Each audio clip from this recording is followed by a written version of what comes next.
और दुशासन भागा, जाकर के पहुंचा है, दासी लगी थी, दासी से कहा, दासी जा और जाकर के उनसे कह दे द्रौपदी से। दासी कहने लगी, महाराज कैसी बात कर रहे हो आप? द्रौपदी, अरे वो आपकी भाभी माँ है, ऐसे कैसे असत बोल रहे हो आप? क्रोध आ गया और दासी को एक तरफ छटक दिया, अंदर प्रवेश किया और मैया उस समय एक वस्त्रा थी, मासिक धर्म से थी। जैसे ही देखा द्रौपदी, पीछे मुड़ के देखा, अरे देवर जी आप, क्या हुआ? बोले चलो भैया दुर्योधन ने अभी तुम्हें याद किया है और आपको सभा में बुलाया है। मैया रोकर के कहने लगी, कैसी बातें कर रहे हो? मैं अभी एक वस्त्रा हूँ और इस समय पर मनुष्य की परछाई से भी दूर रहती है स्त्री, आप मैं सभा में क्या करूंगी? और भरी मर्दों की पंचायत में एक स्त्री का क्या काम? बोले नहीं, आपको बुलाया है, चलती हो या नहीं? बोले नहीं जाऊंगी। क्यों बुलाया है? बोले वो आपको हार चुके हैं, आपके पति जो धर्मराज युधिष्ठिर हैं वो आपको हार चुके हैं जुए में। अच्छा मुझे एक बात बताओ, सबसे पहले क्या हारा उन्होंने? बोले मुकुट हार गए, धन दौलत हार गए, स्वर्ण इत्यादि हाथी घोड़े सब हार गए। फिर किसको हार गए? बोले चारों भाइयों को हार गए। फिर किसको हारे? बोले स्वयं को हार गए। अच्छा पांचों भाई हारे गए? बोले हाँ। फिर सबसे बाद में आपको लगाया। बोले एक बात बताओ मुझे, जब धर्मराज युधिष्ठिर स्वयं को हार गए थे, उसके बाद वो आपके दास हो गए, उनका मेरे ऊपर क्या अधिकार था जो मुझे लगा दिया? अधिकार तो तभी खत्म हो गया उनका जिस समय पर दाव पर स्वयं को हारे थे। वो चारों भाइयों को हार गए, स्वयं को हार गए, अब मेरे ऊपर कोई अधिकार नहीं उनका, वो आपके दास हैं, मैं दासी नहीं हूं। आप दुशासन कहने लगे, ऐसे नहीं जाएगी का? बोले नहीं, दूर हट जाइए आप। पकड़े केस और खींच के ले जाने लगा दो दुष्ट। मैया रोने लगी और बहन भानुमती को बनाने लगी, ओ बहन भानुमती मुझे बचाओ, मुझे बचाइए, ये देवर मुझे पकड़े ले जा रहे हैं। और रोती चिल्लाती भटक रही और बोली है, और क्या बोली? दीदी के दीदी रो तो देवर नाजे, मानता है बहना रोको, रोको रोको देवर नाजे, मानता है बहना रोको, रोको रोको देवर नाजे, मानता है बहना रोको, रोको रोको दीदी नाजे, मानता है बहना रोको। दीदी रोको देवर नाजे, मानता है बहना रोको, रोको रोको देवर नाजे, मानता है बहना रोको, रोको रोको देवर नाजे, मानता है बहना रोको। ओ भानुमती बहना तू जलनी अयो, भानुमती बहना तू जलनी रे, देवर से आए के छुड़ाए मोए लियो, देवर से आए के छुड़ाए मोए लियो। क्यों? मोए सभा में लगी रहो, धोखो रोको रोको, मोए सभा में लगी रहो, धोखो रोको रोको, हीरा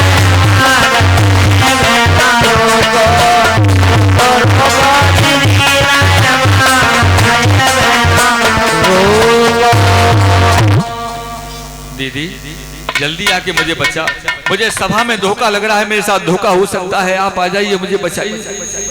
लेकिन कोई सुनने वाला नहीं था। तब तक वो पापी सभा में लेके पहुंच गए, केसों को पकड़ के खींचे ले जा रहा है। मैया चिल्लाती जा रही है, कोई बचाने वाला नहीं है। और जैसे ही सभा में पहुंचा, आदेश दिया दुर्योधन ने, ए दुशासन एक काम कर, इसे नगिन कर और नगिन करके मेरी जंगा पर बैठा। मैया के नेत्रों से आंसू निकल गए। मैं जानती थी मेरे साथ धोखा होने वाला है, सबको चिल्ला चिल्ला के बुला रही थी, कोई नहीं सुन रहा था। आज वो दुखी मैया पांचों पतियों की ओर देख रही है, मेरे पांचों पति बैठे हुए हैं। और कहा दुर्योधन ऐसा जुल्म मत करिए आप, मैं एक वस्त्रा हूँ, इस समय मासिक धर्म से हूँ, कृपा कीजिए, मुझे क्षमा कीजिए, मुझसे कोई गलती हो गई तो उसे क्षमा कर दीजिए, लेकिन ऐसा मत करिए, आप क्षत्रिय हो। आज दुर्योधन ठट्टा मार के हंसने लगा। अरे यहाँ केवल तुम्हारे पति आंखों वाले हैं और हम सब यहाँ अंधे हैं, और अंधों को कुछ दिखाई नहीं देता है, और केवल आंखों वाले हैं तो तुम्हारे 5 पति हैं, और पति के सामने स्त्री की कोई लाज नहीं होती है। दुशासन, नगिन कर इसको। जैसे ही साड़ी के लिए झपटा, 5 पतियों के सामने पहुंच गए।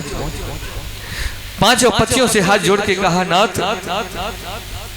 क्या बात है, मैंने सुना है कि संसार में एक पति की स्त्री होती है, बड़ी खुश रहती है, बड़ी प्रसन्न रहती है, लेकिन मेरे तो 5 पति हैं, और 5 पति होते हुए भी मेरी लाज जा रही है।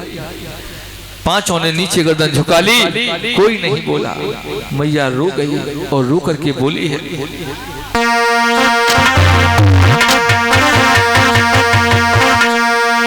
अरे कपटी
पति है तो भी मेरी लाज जा रही है।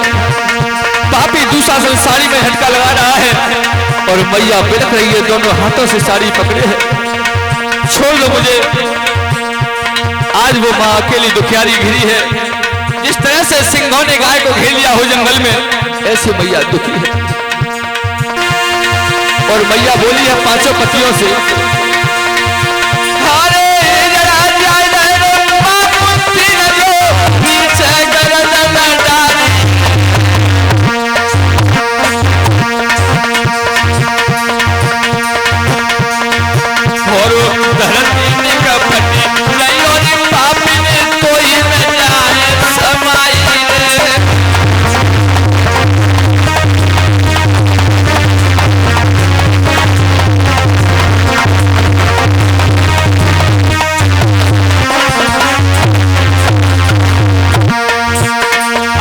सबके पास जा रही है, कोई रक्षा करने वाला नहीं है।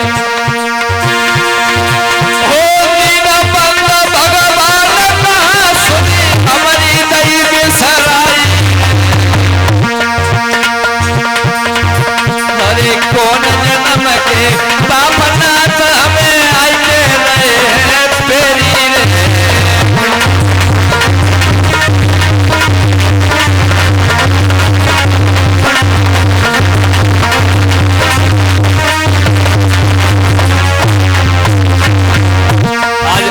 उस वीरवंत परमात्मा को, हे नाथ, न जाने कौन से जन्म के मेरे पाप हैं जो उदय हो रहे हैं। ओ मुरली के बजैया श्याम बहन छोरे में लुट रही है।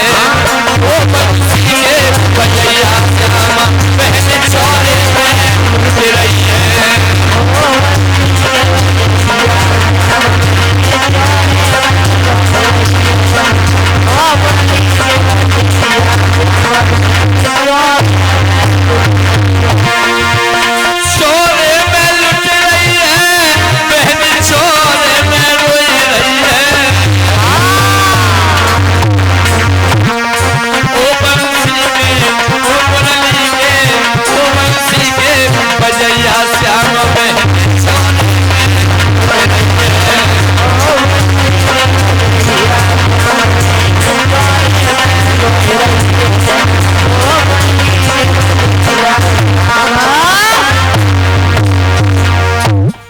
याद रखना, आज वो दुखियारी माँ सबके पास गई, सबने गर्दन नीचे झुका ली, कोई साथ देने वाला नहीं है।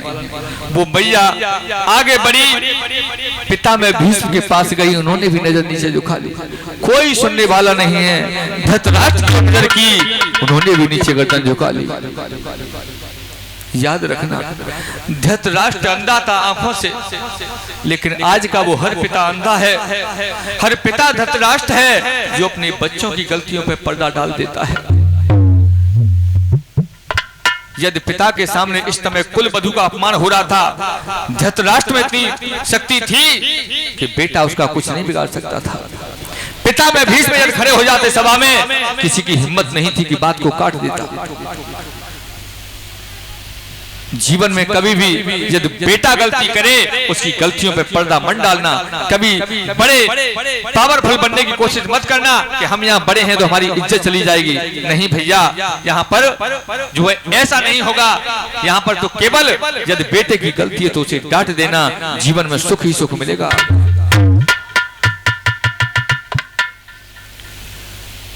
इसलिए आज उसी समय पर